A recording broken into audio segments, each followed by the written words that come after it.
La llamaban Sangre. Nadie en el pequeño pueblo al pie de los Cárpatos sabía con certeza cómo era ella. Solo conocían el nombre, y ese nombre bastaba para que las ventanas se cerraran de golpe, las lámparas se apagaran temprano y las oraciones se quedaran atascadas en la garganta. Bathory. Al pronunciarlo, no necesitaba adjetivos. Traía consigo el olor del hierro oxidado, de la piedra fría, de las noches sin sueño. La noche caía rápido en esa región. La niebla se deslizaba sobre los campos de cebada como una manada silenciosa, lamiendo los tobillos de quienes regresaban tarde. En el camino de tierra, las ruedas de los carros dejaban huellas que pronto desaparecían, como si la propia tierra no quisiera conservar rastros. En las casas de madera, la gente bajaba la voz al mencionar el castillo en lo alto, donde una luz rara vez visible flotaba sin calidez suficiente para llamarse claridad. Nadie decía lo que hizo. Solo decían: no te acerques. Había muchachas que partían del pueblo en primavera y no regresaban para la cosecha. Criados que cambiaban de señor y también de nombre, como si la identidad fuera algo que pudiera dejarse antes de cruzar el portón de piedra. Había noches en que el viento golpeaba los muros como uñas rascando, y otras en que el viento callaba tanto que uno podía oír el corazón latir fuera de ritmo.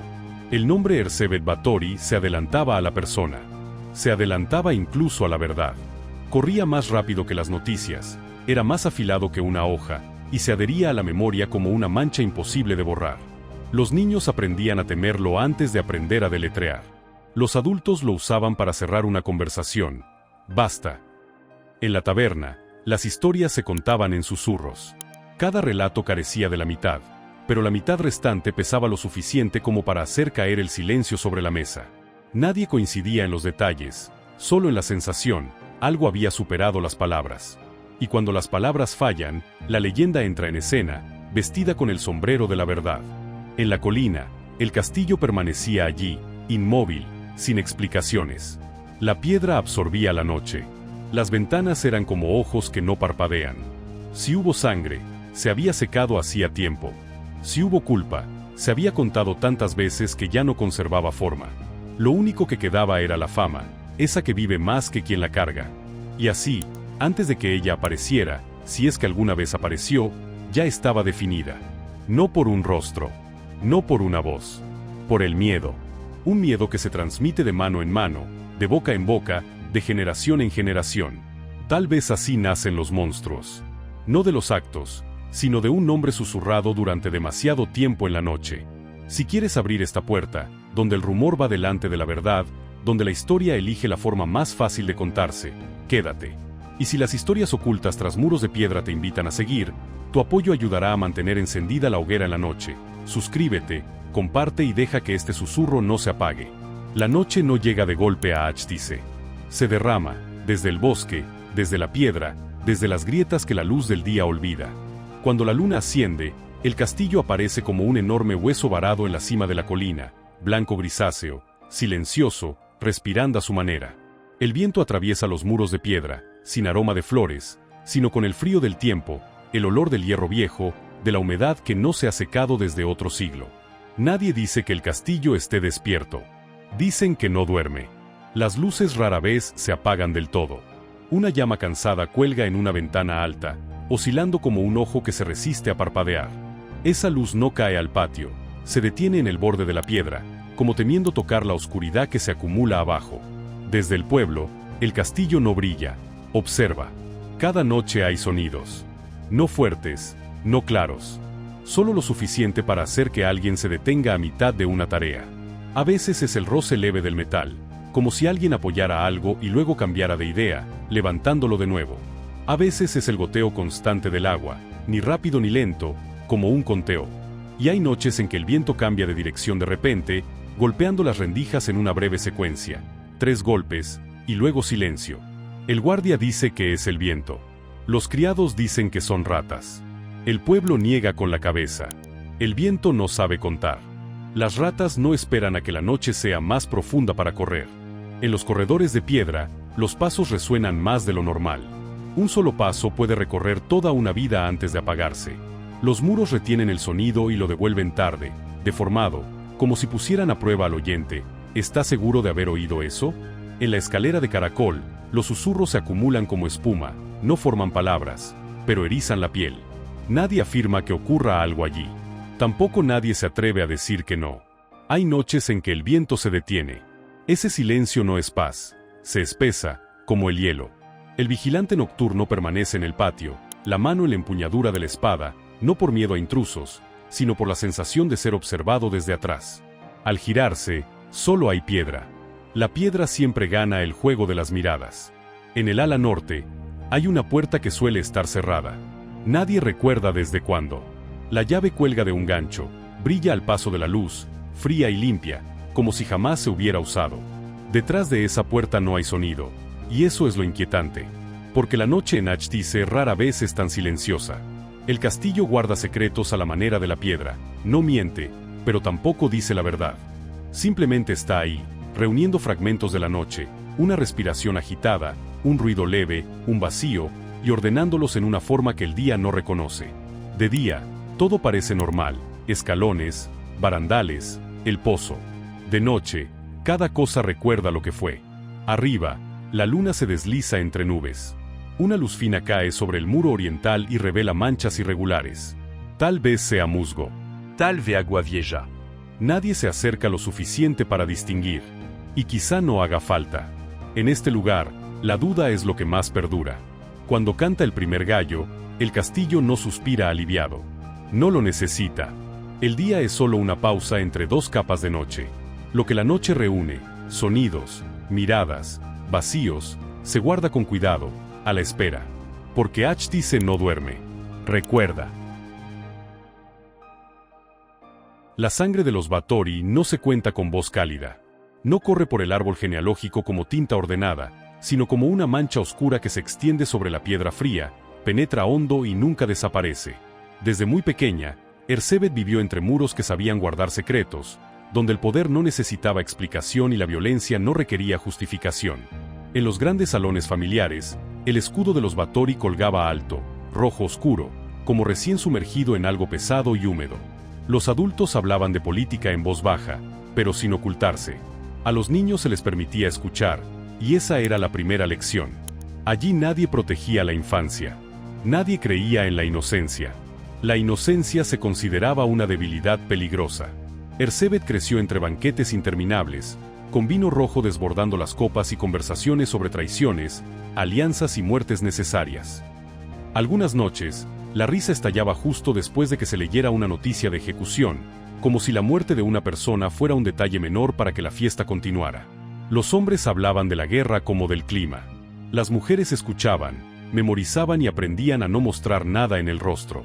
La violencia no se enseñaba con palabras. Estaba presente, como las mesas, como las antorchas, como las espadas siempre limpias. Una vez, cuando Erzsébet era muy pequeña, a una edad en que otros recuerdan el olor del pan recién horneado, se quedó detrás de una cortina y presenció una ejecución.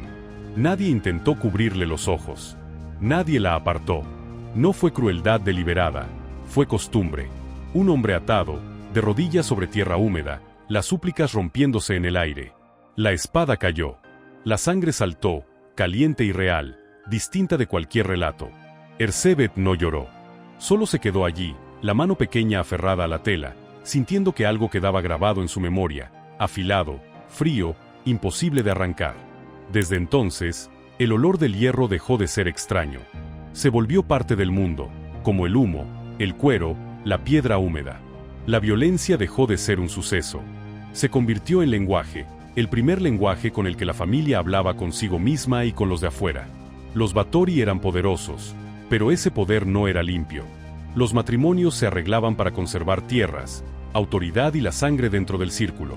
Relaciones enmarañadas, susurros que los niños oían aunque los adultos creyeran lo contrario.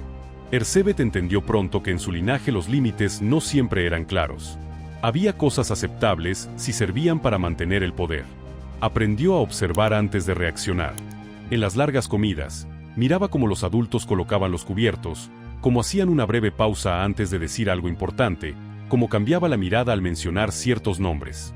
Esos detalles valían más que cualquier lección. Le enseñaban que, para sobrevivir, no hacía falta hablar mucho, sino comprender. Erzsébet no era una niña risueña. Su silencio hacía que otros olvidaran su presencia, y en ese olvido ella lo recogía todo. Oía hablar de enemigos como de bestias que había que cazar. Oía sobre castigos ejemplares. Y comprendía que el poder no residía solo en quien empuñaba la espada, sino en quien decidía cuándo desenvainarla. Al aprender a leer, mostró una diferencia clara. No solo aprendía rápido, aprendía hondo. El latín le abrió un mundo sin gritos ni olor a sangre. Líneas rectas, ordenadas, obedientes. El griego antiguo la llevó a historias de destino, tragedia, personas aplastadas por fuerzas mayores que ellas. En los libros, la violencia tenía nombre, tenía estructura, tenía causa. Eso la tranquilizaba de un modo extraño. Sus maestros se sorprendían. Una joven noble que entendía más de lo esperado, que hacía preguntas no para lucirse, sino para llegar al fondo. La sorpresa pronto se volvió cautela. Una mujer que sabe demasiado siempre es incómoda. Erzsébet notó esas miradas. Aprendió a ocultar su inteligencia tras una expresión neutra. Respondía cuando se le preguntaba, pero nunca añadía más. Leía más de lo que hablaba. Y cuando hablaba, elegía las palabras como otros eligen el camino en un bosque lleno de trampas. No era la doncella obediente que se esperaba, la que aprende a bordar, a sonreír a tiempo, a callar por etiqueta. Erzsébet callaba por estrategia. El silencio le permitía existir sin ser controlada del todo. Hacía que otros la subestimaran, y esa era su mayor ventaja. En la biblioteca familiar, entre libros antiguos encuadernados en cuero, encontró un espacio donde nadie la tocaba. Allí la violencia se volvía lenguaje. La sangre, metáfora. Leyó sobre mujeres que la historia deformó, reinas llamadas locas, viudas llamadas crueles. Esas historias no buscaban compasión, eran advertencias. Erzsébet entendió la advertencia. Supo que, como mujer en ese mundo, su poder siempre sería cuestionado. Y si llegaba a poseerlo, el mundo se apresuraría a definirla del modo que más le conviniera. Pero comprender no significaba escapar. La sangre no le permitía quedarse al margen. La violencia le enseñó a mirar el mundo. El poder le enseñó a existir en él. Y los libros, esas líneas silenciosas, le enseñaron que toda historia tiene varias versiones, pero solo una sobrevive. Algunas noches, Erzsébet permanecía despierta, oyendo el viento golpear la ventana, recordando la primera ejecución que vio. No la imagen la perseguía, sino su propia calma de entonces. Se preguntaba si esa serenidad se aprendía o si ya estaba en la sangre. No buscó respuesta. En su familia, las preguntas eran más peligrosas que las respuestas. En su lugar, siguió leyendo. Observando. Calando. El silencio no por miedo, sino porque sabía que algún día ese silencio se usaría como un cuchillo, no para cortar carne, sino para cortar las palabras de otros. Se suele pensar que los monstruos nacen de estallidos repentinos, pero a veces crecen en habitaciones silenciosas, entre libros y piedra fría, donde una niña aprende a leer el mundo antes de aprender a desafiarlo. Y cuando esa niña crece, llevando consigo violencia y conocimiento, la pregunta deja de ser qué llegará a ser, y pasa a ser quien contará su historia primero. El matrimonio llegó a la vida de Erzsébet sin flores. Llegó con cláusulas. El día que se puso el vestido de novia, el gran salón brilló con metal y brocado. Se hablaba de alianzas, de tierras, de rutas estratégicas que se abrirían si dos apellidos quedaban uno al lado del otro. Su nombre, Erzsébet Báthory, fue proclamado con solemnidad, pero nadie le preguntó qué quería. En ese mundo, el deseo era un lujo innecesario. Lo necesario era la estabilidad. El esposo, Ferenc Nadasdy, apareció como un símbolo colocado en el sitio correcto. Armadura reluciente, espalda recta, manos más habituadas a la empuñadura de una espada que a rituales interminables. Lo llamaban el Caballero Negro, y ese nombre iba delante del hombre, igual que Báthory iba delante de Erzsébet. Dos reputaciones se tocaron, no para mezclarse, sino para mantenerse juntas, como columnas paralelas. En la noche de bodas no hubo una intimidad ruidosa. Solo el olor de la cera y el rastro metálico de una armadura que aún no se había quitado del todo. Erzsébet miró al hombre frente a ella, alguien nacido para mandar, acostumbrado a la línea de combate, a órdenes cortas y resultados inmediatos.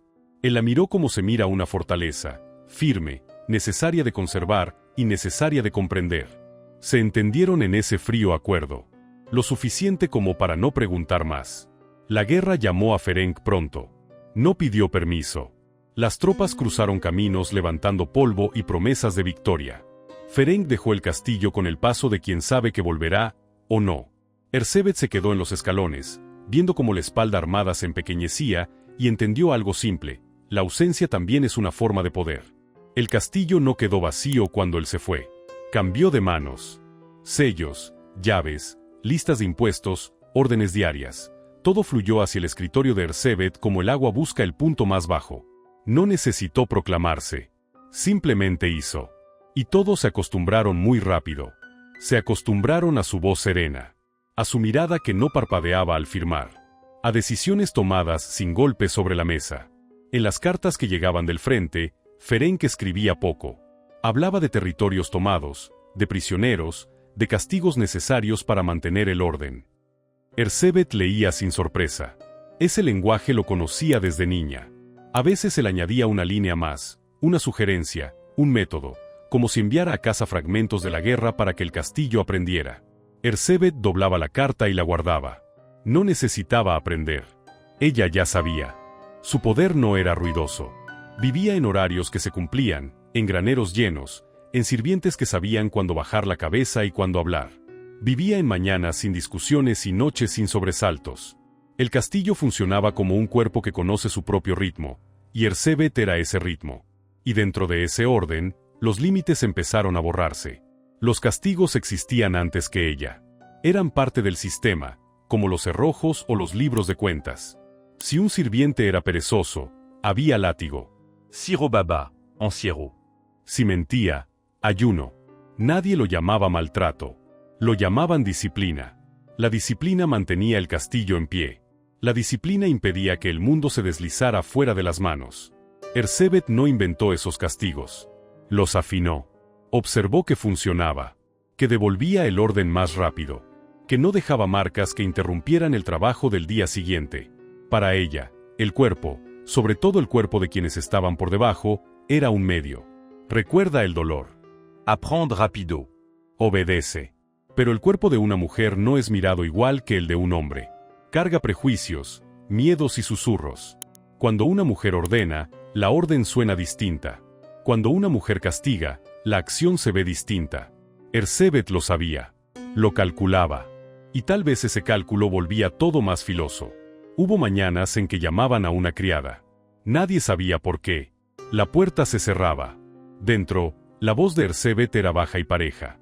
No había gritos. Solo un tiempo más largo de lo normal. Cuando la puerta se abría, el orden quedaba restaurado. La criada agachaba más la cabeza. Los demás trabajaban más rápido. El castillo exhalaba. No había cadáveres.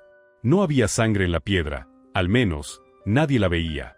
No existía un acta de asesinatos. Solo resultados. Y en ese mundo, el resultado era lo único que contaba. Sin embargo, el rumor no necesita pruebas para vivir. Se alimenta de vacíos. Crece de puertas cerradas y de horas demasiado largas. Se clava en el cuerpo femenino como espina. Se pasó, susurraban. No era necesario, decían. No es natural, añadían, como si existiera una manera natural de castigar. Erzsébet oía esas frases a través del espesor de la piedra. No las refutaba. Refutar es admitir. Ella siguió trabajando. Siguió sosteniendo el ritmo. Si había error, ¿dónde estaba? ¿En mantener el orden? ¿En no dejar que el caos germinara? ¿O en qué era una mujer que se atrevía a poner la mano sobre la palanca?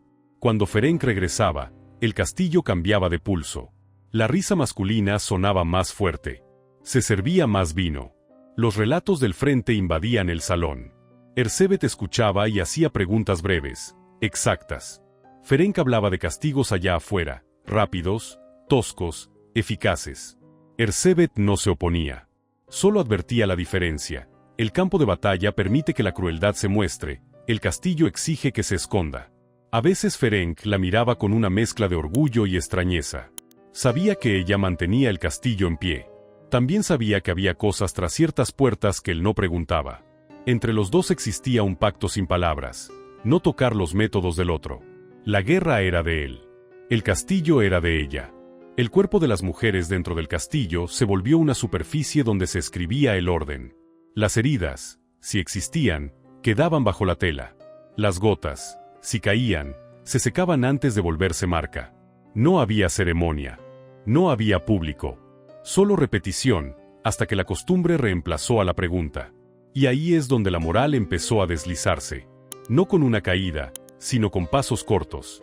Cuando la disciplina trae orden, se repite. Al repetirse, se vuelve normal. Al volverse normal, ya no necesita razón. Y cuando no necesita razón, solo necesita poder. Erzsébet no se llamaba a sí misma castigadora. Se llamaba guardiana. Guardiana de la casa. Del ritmo. De lo que la ausencia de los hombres dejaba atrás. Bajo esa lógica, el cuerpo ajeno se convertía en un costo de funcionamiento, igual que la leña o el grano. Lo que se rompe se reemplaza. Lo que se resiste se corrige. Pero hubo noches en que el viento cambiaba de dirección y el castillo emitía sonidos sin nombre. Erzsébet se quedaba sola junto a la ventana, mirando el patio oscuro donde la sombra del guardia se alargaba, y se preguntaba, sin palabras, si había cruzado una línea sin darse cuenta. La pregunta pasaba rápido, como la sombra de un pájaro. No la retenía. En ese lugar, guardar una pregunta era dificultarse la vida. A la mañana siguiente, el calendario continuaba. Se estampaban sellos. Se abrían libros de cuentas. El orden se levantaba y enderezaba la espalda. Y los rumores, como maleza, seguían creciendo fuera de los muros. No necesitaban entrar para vivir. Vivían de la distancia. No había confirmación de asesinatos. No había sentencia. Solo una realidad que funcionaba sin fricción y una sensación vaga de que, en algún punto entre disciplina y abuso, una línea fina había sido borrada. Nadie señalaba dónde. Pero todos la sentían, como se siente la piedra fría bajo el pie descalzo, evidente, sin necesidad de nombrarla. Y dentro de esa niebla, la reputación empezó a cristalizar. No por un gran acto, sino por hábitos pequeños. No por sangre derramada, sino por un silencio bien sostenido. No por un crimen probado, sino por una moral que dejó de quedarse quieta. El castillo siguió sin dormir. Y en su respiración, el poder de Erzsébet, frío, preciso, eficaz, continuó trabajando. No necesitaba que le creyeran, solo necesitaba que nadie la detuviera. Las jóvenes empezaron a desaparecer de una forma que solo se nota cuando ya es demasiado tarde para nombrarla. No fue un día, ni un solo caso. Fueron vacíos pequeños que se abrían poco a poco en el pueblo, una silla vacía junto al fuego, un vestido colgado que nadie volvía a usar, una cita olvidada porque quien debía acudir ya no estaba. Al principio, las explicaciones llegaban rápido. Se fue a servir. Se casó lejos. Se fue con parientes. En esa tierra, las mujeres estaban acostumbradas a desaparecer del relato de su propia vida. Esas muchachas casi siempre eran hijas de familias pobres. Padres que trabajaban por temporadas. Madres acostumbradas a bajar la cabeza ante el terrateniente. No había genealogías que consultar, ni protectores a quienes preguntar. Cuando se iban, nadie anotaba fechas. Cuando no volvían, nadie exigía una explicación completa. La justicia, si existía, también sabía elegir a quién proteger. Alguien decía que las habían llamado al castillo. Buen trabajo, comida, techo cálido, promesas suficientes para convencer a una familia necesitada. Las madres miraban a sus hijas marcharse y les daban consejos en voz muy baja, no por miedo a que alguien oyera, sino por miedo a que la esperanza se rompiera si se decía en alto. Pasó el tiempo. La cosecha llegó y se fue. Algunas no enviaron cartas. Luego más. La gente empezó a contar con la memoria, un conteo impreciso, pero suficiente para sentir la falta. En el pozo, las mujeres se reunían y bajaban la voz. En la taberna, los hombres dejaban de reír cuando se pronunciaba un nombre. El susurro se extendía como la niebla, no se ve el camino, solo se siente el frío. Nadie decía las mataron. Esa palabra era demasiado pesada, demasiado clara. Decían ya no están. Decían se perdieron. Decían se fueron. Esas palabras eran más seguras, no obligaban a actuar. Permitían que la vida siguiera. Pero el rumor tiene memoria. Junta detalles sueltos, puertas cerradas, horas prolongadas, turnos de sirvientes que cambian y luego desaparecen, y los ordena en una figura. No la figura de la verdad, sino la del miedo. Donde el poder está por encima de la ley, el miedo es lo más creíble. El castillo en lo alto no respondía. No lo necesitaba. Su silencio bastaba para que cada cual escribiera el resto. Y entonces la sangre entró en la historia. Al principio, no fue un acto. Fue una palabra. Una palabra dicha en voz baja, repetida, adornada. Sangre, eso que todos entienden, todos temen, todos tienen. La sangre le dio color al relato, olor, peso. No hacía falta prueba, bastaba la imaginación. Contaban que había sangre sobre la piedra. Contaban que el agua de una bañera cambiaba de color. Contaban que la juventud podía conservarse si se sabía usar el método correcto. Esos relatos no necesitan lógica. Necesitan un personaje. Y ese personaje ya estaba listo. Una mujer poderosa, tras muros de piedra, dando órdenes sin explicar. Una mujer que no sonreía cuando debía sonreír. Una mujer con educación, dinero y castillo, y sin esposo al lado la mayor parte del tiempo. Esas piezas encajaban demasiado bien. A la historia le gustan las formas que encajan. El cuento de los baños de sangre no apareció al mismo tiempo que las desapariciones. Llegó después, como una capa de pintura. No figura en documentos contemporáneos. Viajó por la boca de la gente, por la memoria gastada por el miedo. Pero una vez que apareció, se pegó. Porque explicaba todo con una sola imagen. Simple, espantosa, fácil de recordar. Aquí la sangre dejó de ser un líquido. Se volvió símbolo. Símbolo de crueldad. Símbolo de deseo prohibido. Símbolo de una mujer que cruzó el límite permitido. Una noble rica que quiere ser joven para siempre. Una historia lo bastante venenosa como para recorrer distancias. Nadie preguntó por qué una aristócrata poderosa necesitaría rituales así. Nadie preguntó por qué nadie lo veía. Nadie preguntó por qué el relato se volvía más perfecto cuanto más se repetía, perfecto en su horror. Cuando el símbolo ya trabaja, la pregunta sobra. En el pueblo, las madres dejaron de esperar cartas. Esperaban noticias, cualquier noticia. Pero las noticias no llegaban desde la verdad, llegaban desde el relato. Cada quien añadía un detalle, como quien echa más leña al fuego. Un fuego no necesita pruebas para arder. Necesita combustible emocional. Dentro del castillo, el orden seguía firme. El trabajo seguía su curso. Los castigos, si existían, seguían llamándose por su nombre antiguo, disciplina. Nadie colgaba banderas negras. Nadie cerraba puertas por luto. Si había muertes, no cruzaban el portón principal.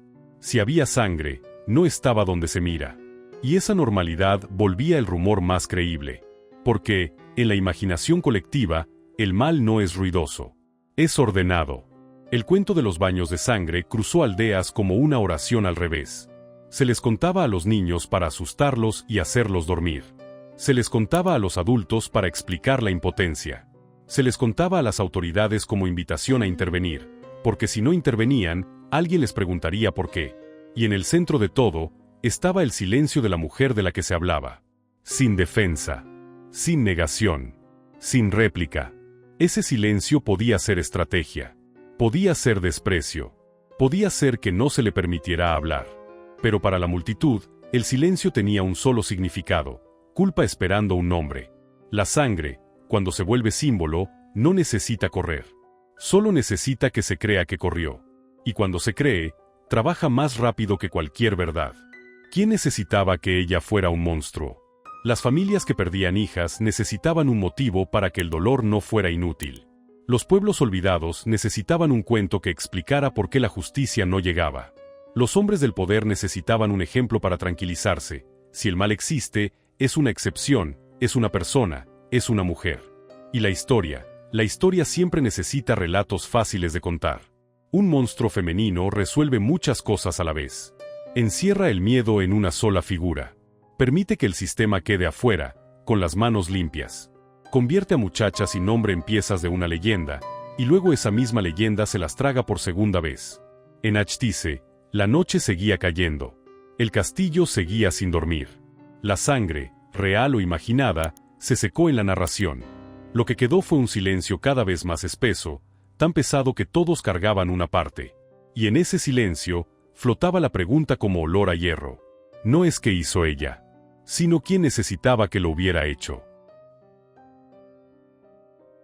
La investigación no empezó con campanas, sino con un silencio repentino que se extendió por los pasillos del poder.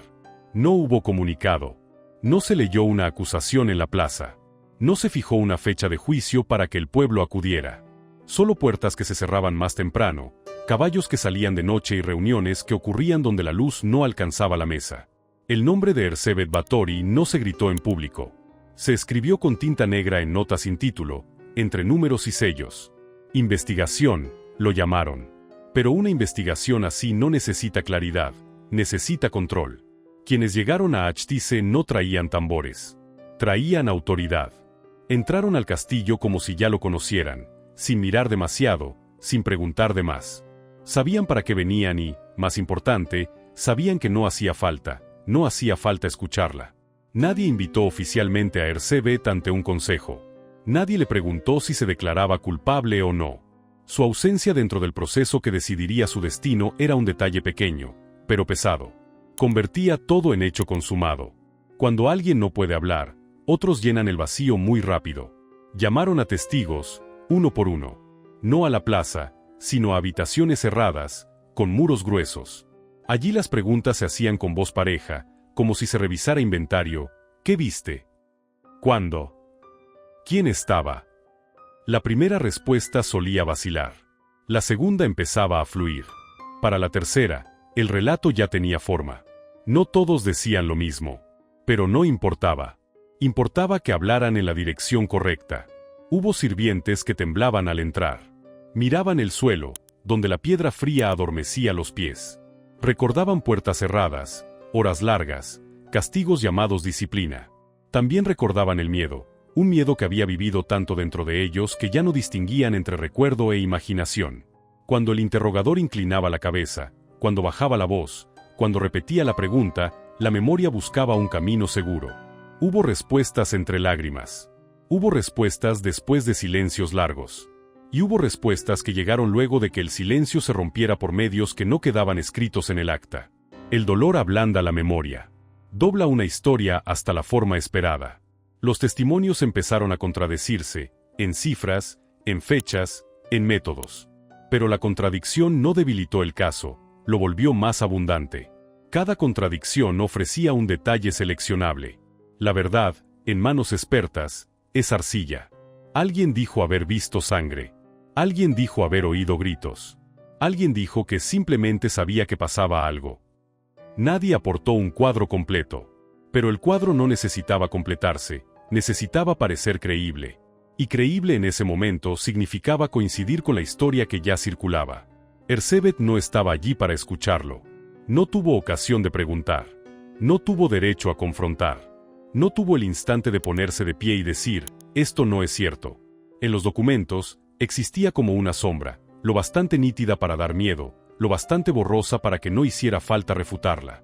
Afuera, el rumor se encontró con el poder.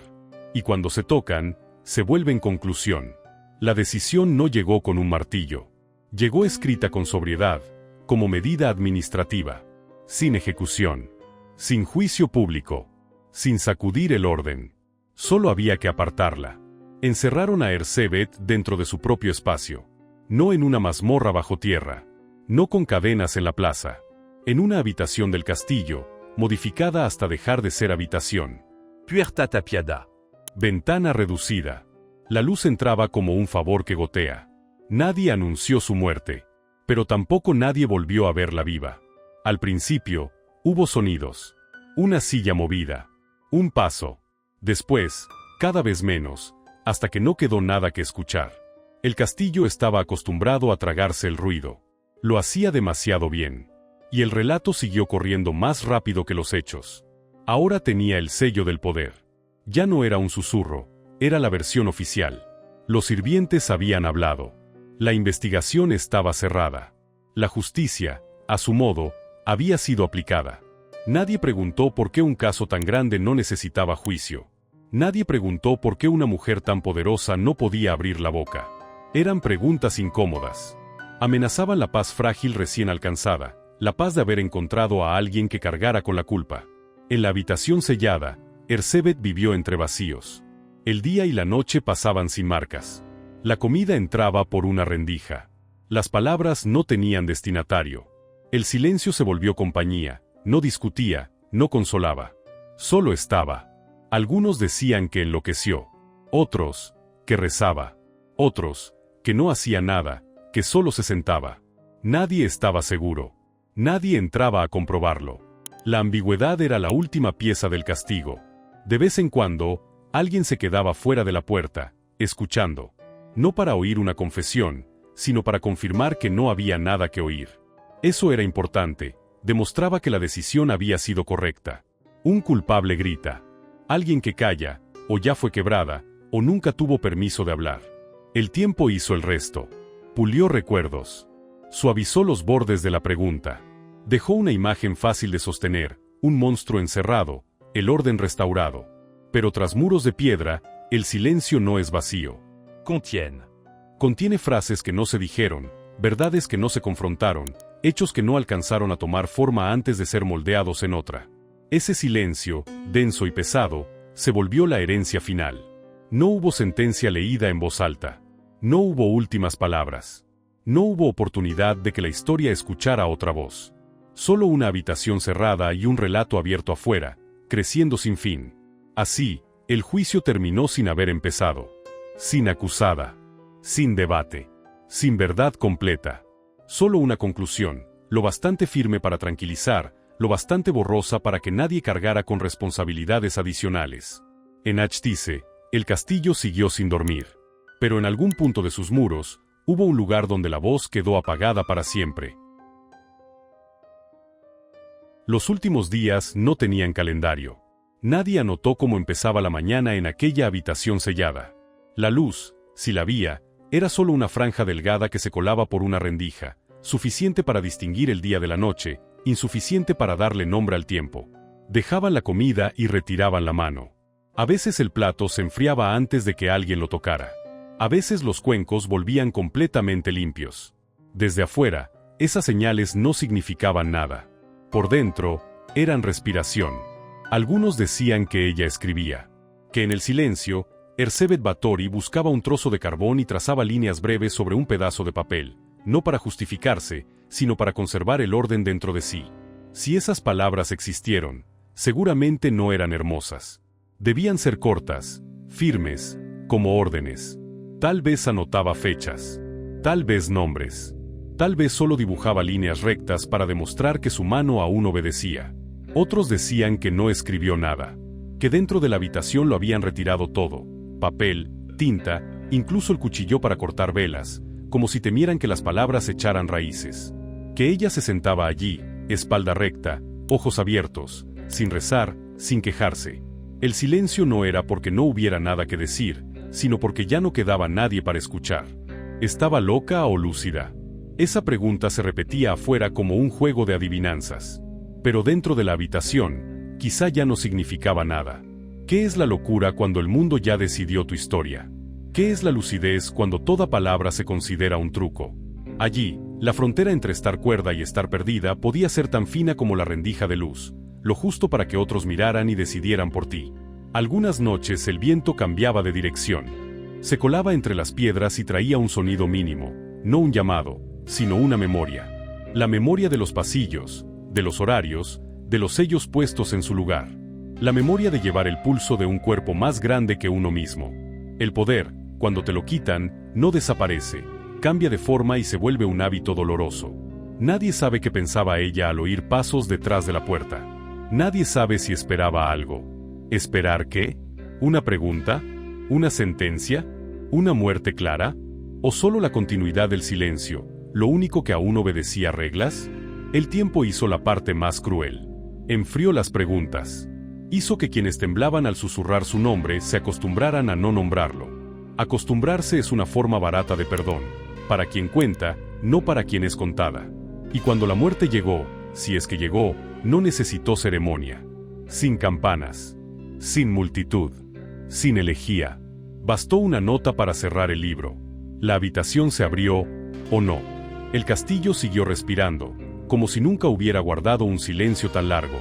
La historia no ama los bordes borrosos. Ama las formas. Y cuando debe elegir entre varias, elige la que se sostiene con facilidad.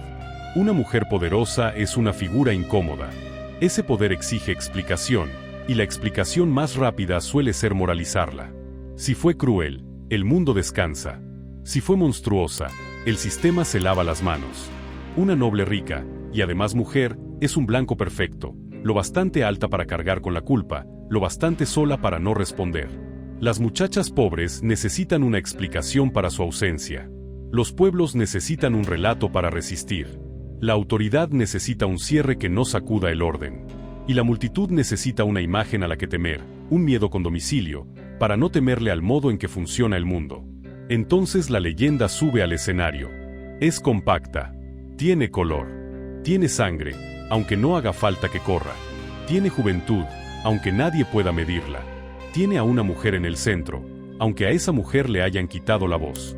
La leyenda dura porque trabaja, explica demasiadas cosas con una sola causa.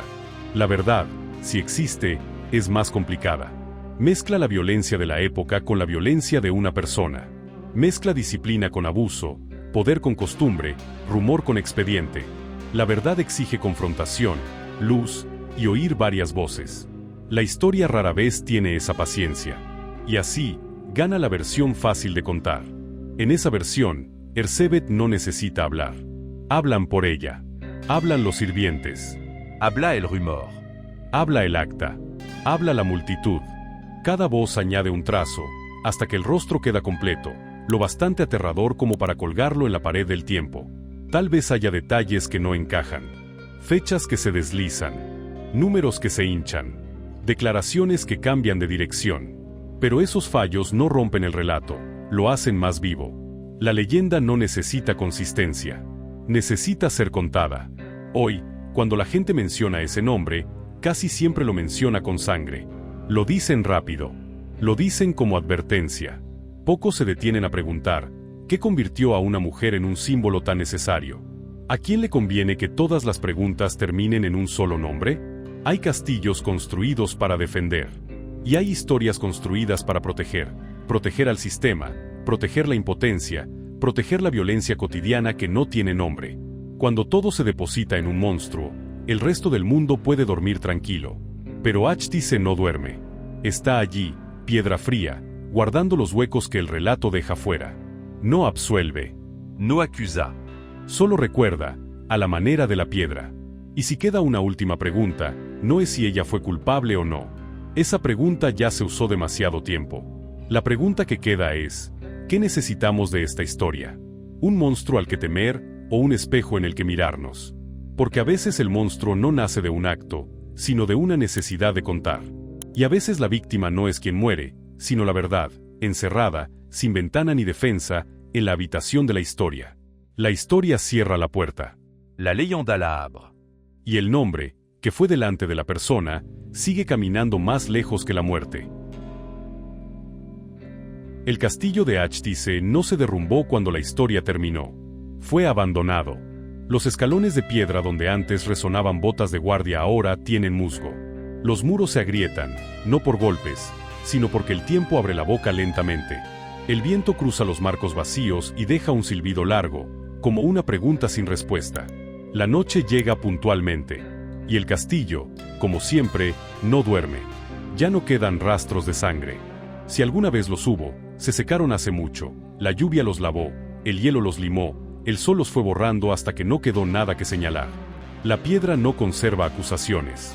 La piedra conserva peso.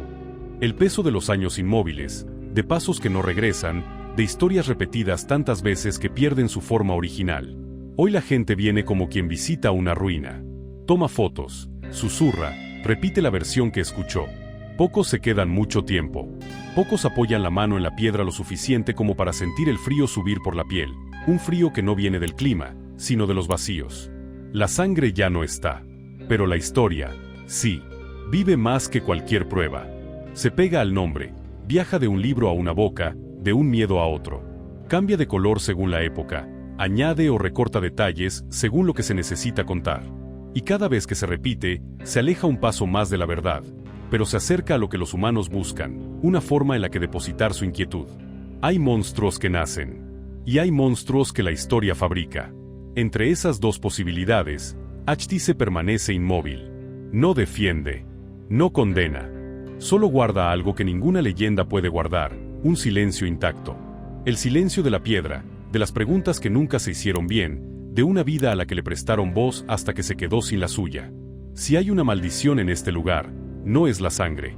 Es la manera en que sobrevive el relato, simplificando lo complejo, eligiendo la versión más fácil de contar, dejando que un nombre cargue con toda una época. Y quizá por eso el castillo sigue frío. Si llegaste hasta aquí, hasta la última piedra de esta historia, quédate un poco más. Apoya el canal con una suscripción y un compartir, para que podamos abrir otras puertas. Lugares donde la historia susurra, donde monstruo y víctima no tienen una línea clara, donde la verdad no es cómoda, pero merece ser escuchada. Porque cada apoyo es una pequeña llama encendida en la noche. Y mientras exista esa luz, las historias olvidadas no quedarán enterradas.